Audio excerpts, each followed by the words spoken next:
ہم جو بیمار ہوتے ہیں، ہمیں کسی قسم کی جو تکلیف آتی ہے، جو ہم پر کوئی مصیبت آتی ہے نفس پر، یعنی چاہے وہ نفسیاتی تکلیف ہو، جو روحانی ہو، کوئی جسمانی ہو، ذہنی ہو، کسی بھی قسم کی کوئی کرب اور بے چینی اور انگزائٹی اور ڈپریشن اور کوئی بھی چیز جو انسان کے اوپر وارد ہوتا ہے، یا کسی چیز کے کھو جانے سے انسان کو جو تکلیف اور پریشانی آتی ہے، یا اپنے کسی پیارے کے اوپر جو دکھ تکلیف آتا ہے اس کی وجہ سے جو تکلیف لاحق ہوتی ہے، یا پھر یہ کہ انسان کہیں سے گر جاتا ہے، یا کوئی چوٹ لگ جاتی ہے، یا پھسل جاتا ہے، یا کسی وبا کا شکار ہو جاتا ہے، یا انسان کے جسم میں کسی قسم کا کوئی اضطراب، حتیٰ کہ کوئی خارش ہوتی ہے، یا پھر کسی طرح کی کوئی چبھن سی ہو جاتی ہے، یا کوئی پین شروع ہو جاتی ہے، کوئی بھی چیز جو ہمارے جسم میں ہوتی ہے یہ اللہ کے علم میں ہوتی ہے اور اللہ کے اذن سے ہوتی ہے، اور اللہ تعالیٰ کی کتاب میں یہ بھی لکھا ہوا ہے کہ کس انسان کو کس وقت کیا لاحق ہوگا، اور پھر اللہ تعالیٰ کو یہ بھی پتا ہے کہ وہ اس وقت کس طرح ریئیکٹ کرے گا، اور یہ جو ریئیکشن ہو جاتا ہے پھر یہ ہمارے اعمال نامے میں لکھ لیا جاتا ہے، اور پھر اس کے مطابق ہمیں جو بھی بدلہ ہوگا وہ دیا جائے گا۔ اور یہ سب کچھ کیوں ہوتا ہے؟ آزمائش کے لیے، امتحان کے لیے، کہ انسان کرتا کیا ہے۔ یعنی اگر آپ کسی بھی چیز کو آبزرو کریں، بعض اوقات ہوتا ہے نا کہ کسی پیٹ کو آپ دیکھتے ہیں یا کوئی کیڑا مکوڑا دیکھتے ہیں تو آپ آبزرویشن شروع کر دیتے ہیں کہ اچھا میں اس کی طرف یہ چیز پھینکتی ہوں یا میں اس کو چھیڑتی ہوں تو یہ کرتا کیا ہے، تو پھر آپ کہتے ہیں یہ ادھر جائے گا، یہ یوں کرے گا، یوں کرے گا، تو آپ اس کو دیکھ دیکھ کے ایک طرح سے بعض اوقات انجوائے کر رہے ہوتے ہیں۔ تو ہم سب اسی طرح کیڑے مکوڑوں کی طرح زمین پر جو بھی اچھے برے ایکشن کر رہے ہیں نا وہ اللہ سبحانہ تعالیٰ کی نظر میں ہے۔ کسی ہمارے ایکشن پہ اللہ تعالیٰ خوش ہوتے ہیں اور کسی ہمارے ایکشن پہ اللہ تعالیٰ ناراض ہوتے ہیں، لیکن بہرحال وہ سب کچھ اس کے علم میں، کچھ بھی چھپا ہوا نہیں۔ اور پھر اللہ تعالیٰ نے ہمارے اوپر فرشتے بھی مقرر کر رکھے ہیں، ان کل نفس لما علیہا حافظ، کوئی جان ایسی نہیں جس پر ایک نگران نہیں کھڑا، وہ دیکھ رہا ہے کہ یہ کرتا کیا ہے انسان، اور پھر کرامن کاتبین لکھے چلے جا رہے ہیں اچھا برا جو بھی ہم کرتے ہیں۔ تو یہاں پر فرمایا الا فی کتاب من قبل ان نبرأها، وہ ایک کتاب میں لکھا ہوا ہے اس سے پہلے کہ ہم اس کو پیدا کریں۔ ہاں کا مطلب مصیبت ہے، یعنی نبرأها اس تکلیف کو پیدا کریں۔ اور ایک قول یہ ہے کہ یہ زمین کی طرف جا رہی ہے بات، یا نفس کی طرف، کہ زمین کو پیدا کرنے سے پہلے یا اس انسانی جان کو پیدا کرنے سے پہلے۔ یعنی قرآن مجید کی یہ بلاغت ہے اور ایک خوبصورتی ہے کہ اس کے اندر اتنی وسعت آ جاتی ہے، ایک ہی ضمیر ہے اور اس میں انسان کی سوچ کی جہت کھلتی ہے کہ ہاں کی ضمیر نفس کی طرف لوٹ رہی ہے، ہاں کی ضمیر ارض، یہ سب مؤنث ہے، اور ہاں کی ضمیر مصیبت کی طرف جا رہی ہے۔ یعنی اس سے پہلے کہ مصیبت آئے، اس سے پہلے کہ زمین پیدا ہو، اس سے پہلے کہ انسان پیدا ہو، یہ سب کچھ لکھا ہوا ہے۔ یعنی خیر و شر سب کچھ لوح محفوظ میں محفوظ ہے، اور یہ تقدیر جو ہے یہ اللہ کا ازلی علم ہے، اور اللہ تعالیٰ نے ہر چیز کا علم کے اعتبار سے احاطہ کر رکھا ہے، کوئی چیز بھی اللہ کے علم سے باہر نہیں۔ وَأَنَّ اللَّهَ قَدْ أَحَاطَ بِكُلِّ شَيْءٍ عِلْمًا۔ اب آپ جب بیمار ہوتے ہیں، پریشان ہوتے ہیں، تو آپ اللہ تعالیٰ سے اپنی حالت کا واسطہ دے کے بھی دعا کر سکتے ہیں کہ یا اللہ تجھے تو پہلے سے ہی پتا ہے کہ میرے اوپر کیا آنا ہے، اور تجھے تو پہلے سے ہی پتا ہے کہ میں کتنی کمزور ہوں، اور تو میرے حال کو جانتا ہے، اور تو میری تکلیف کو جانتا ہے، تو مجھ پہ رحم فرما۔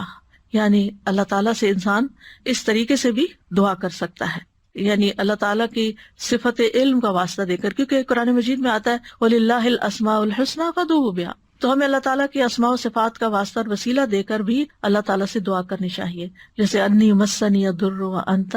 ارحم الراحمین۔ بس اللہ تعالیٰ کی رحمت کی بات کر دی، اللہ تعالیٰ کی اس صفت کی بات کر دی کہ آپ تو بہت زیادہ رحم فرمانے والے ہیں۔ یعنی مطلب کیا ہے؟ اگر کسی کو کہا جائے آپ تو بہت سخی ہیں تو اس کا کیا مطلب ہے کہنے کا؟ یہ تعریف کوئی کیوں کر رہا ہے کسی کی؟ تاکہ وہ اپنی سخاوت کا اظہار کرے۔ تو اسی طرح اللہ تعالیٰ کی صفت رحمت کا جب ذکر کرتے ہیں تو اس کا مطلب یہ ہے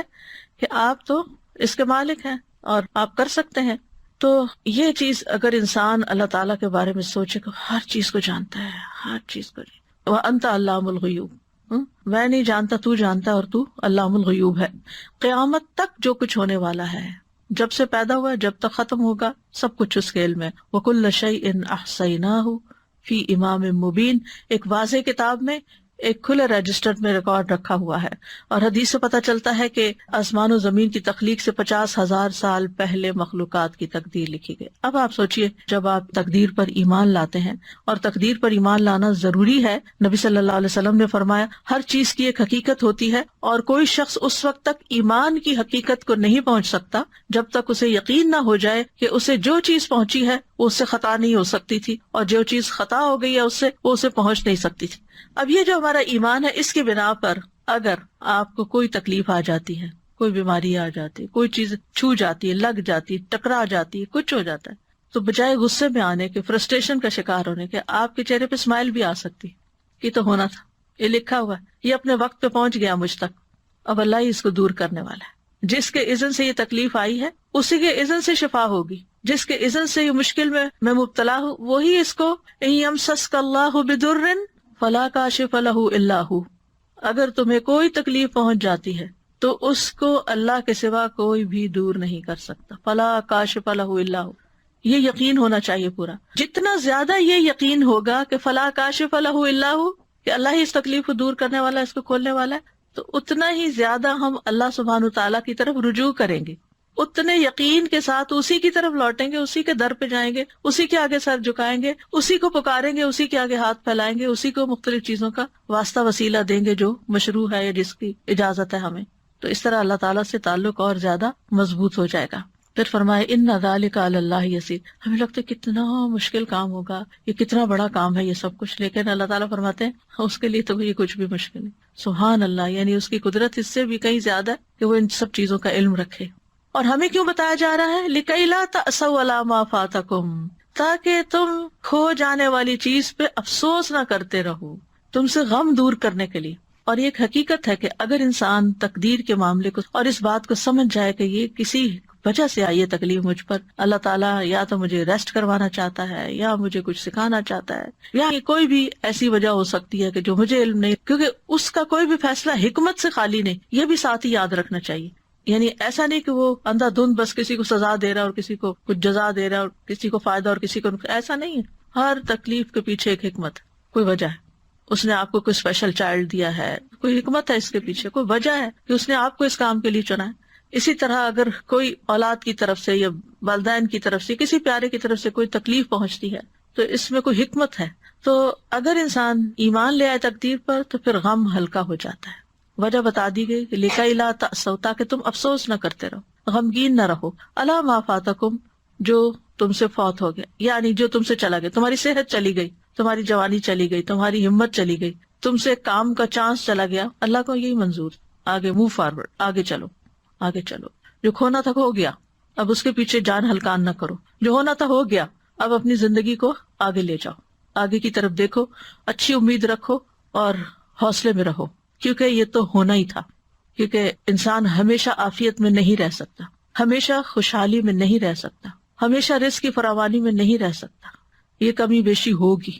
اور جب ہو تو انسان اگر صرف اتنی بات سوچ لے کہ لکھا ہوا تھا، یہ تو ہونا تھا، مکتوب لکھا ہوا تھا، اور اللہ نے کیوں لکھا، پھر انسان اللہ سے بحث نہیں کرتا، اللہ کے علم اور اللہ کی قدرت کو چیلنج نہیں کرتا، بلکہ اللہ کے بارے میں اچھا گمان رکھتا ہے۔ آپ دیکھیں کہ اللہ سبحانہ تعالیٰ پر اعتراض کرنا کس کا کام تھا،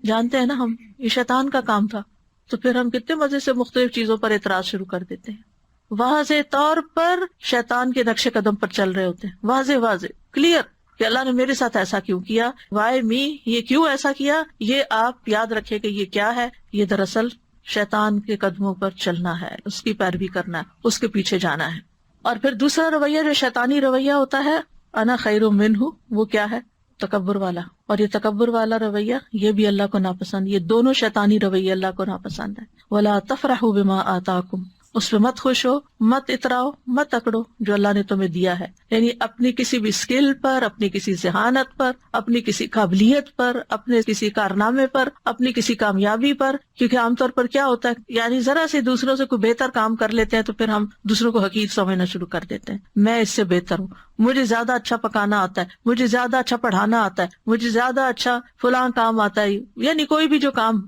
اپنی چاہے قابلیت ہو، یا میرے پاس یہ زیادہ اچھا ہے، میرے بچے زیادہ خوبصورت ہیں، میرے بچے زیادہ پڑھے لکھے ہیں، میرا گھر زیادہ اچھا ہے، میرا یہ، یعنی انسان کو جتنی بھی نعمتیں ملی ہیں پھر انسان ان پر اترائے نہیں، فخر نہیں کرے۔ اور اترانا کیا ہوتا ہے اور تکبر کیا ہوتا ہے، دوسروں کو حقیر سمجھنا۔ اپنی خوشی کا اظہار منع نہیں ہے کہ اللہ کا شکر ہے اللہ نے دیا، اگر اللہ نے دیا، اچھا لباس آپ نے پہنا ہے، اچھا گھر بنایا ہے آپ نے، اچھی گاڑی خریدی ہے آپ نے، کوئی حرج نہیں۔ کل بھی ہم نے حدیث پڑھی تھی کہ ایک نیک انسان کے لیے مال جو ہے وہ نقصان دہ نہیں ہے، کیونکہ وہ ہر چیز پر اللہ کا شکر ادا کرتا رہے گا اور ان نعمتوں میں دوسروں کو شریک کرتا رہے گا، ان نعمتوں کو پا کر خیر اور بھلائی کے کام کرے گا۔ انسان یاد رکھے کہ اس دنیا میں انسان کو نعمتیں بھی ملیں گی اور تکلیف بھی آئے گی، لیکن ہر حال میں مطلوب اور مقصود کیا ہے کہ انسان اللہ کا بندہ بن کر رہے۔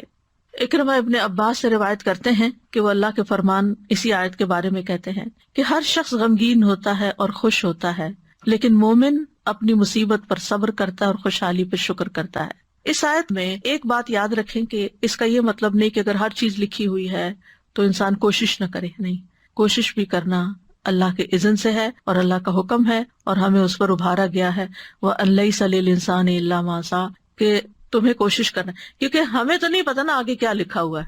ہمیں نہیں پتا، تو ہمیں جو نعمتیں ملی ہیں اور جو وسائل ملے ہیں اور جو جسمانی قوت ملی ہے اس کے ساتھ اس دنیا میں رہتے ہوئے احرص علی ما ینفع، جو چیزیں فائدہ دیتی ہیں ان کی حرص کرے، انسان اپنی صحت کا خیال رکھے، انسان اپنے لیے وہ تمام وسائل اختیار کرے، چاہے ایکسرسائز ہے، چاہے بریدنگ ہے، چاہے ہیلدی ڈائٹ ہے، یا جو بھی، یا پھر اگر بیمار ہوتا ہے تو علاج کرتا ہے، تو یہ انسان کے پارٹ پر ہے اور اس کو کرتے رہنا چاہیے۔ لیکن کچھ چیزیں کرتے رہنے کے باوجود بھی الٹ ہو جاتی ہیں، تو وہ پھر انسان کو یہ یاد رہے اس وقت کہ یہ ہونا تھا، کیونکہ انسان اس وقت زیادہ پشیمانی کا شکار ہوتا ہے، میں تو اتنی زیادہ کیئرفل ہوں اپنے ڈائٹ کے بارے میں نے تو کبھی شوگر استعمال نہیں کی تھی، مجھے یہ بیماری کہاں سے آ گئی، اور یہ نہیں، یہ لکھا تھا، اس کی حکمت اللہ کو پتا ہے کہ اس نے آپ کو یہ بیماری کیوں بھیجی اور اس کے ذریعے آپ کو کیا سکھانا تھا، یا اس کے ذریعے آپ کے کتنے درجات بلند کرنے تھے، تو یہ اللہ تعالیٰ کو پتا ہے۔ ہمیں کیا کرنا ہے، احتیاط بھی برتنی ہے بیماری سے بچنے کے لیے، اور اگر آ جائے تو علاج بھی کرنا ہے، اسباب اختیار کرنے ہیں،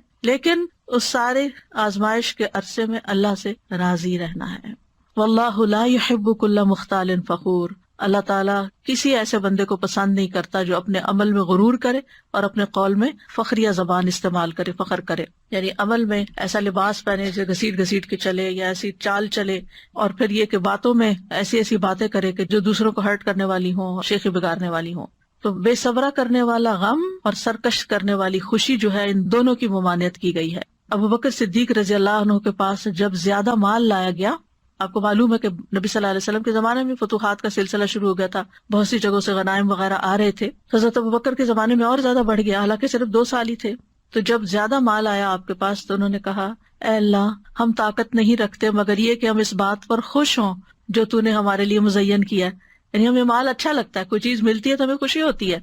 تو اب یہ ہے کہ کیا وہ کوئی بری چیز تھی، یعنی جس کا وہ ذکر کرے؟ نہیں، وہ اس بات کا ذکر کرے کہ اللہ، یہ ہمارے اندر آپ نے رکھ دیا ہے کہ زین للناس حب الشہوات من النساء والبنین والقناطیر المقنطرة، یہ مال کی محبت ہمارے اندر رکھ دی گئی اور ہمیں اس سے خوشی بھی ہوتی ہے۔ تو مطلب یہ ہے کہ اس سے مراد وہ خوشی ہے، اس طرح خوش ہونا منع ہے کہ جو انسان کو تکبر اور سرکشی کی طرف لے جائے، ورنہ مال کے ملنے پر، نعمت کے ملنے پر، اپنی پسند کی چیز ملنے پر انسان کو کبھی بھی غمگین نہیں ہونا چاہیے بلکہ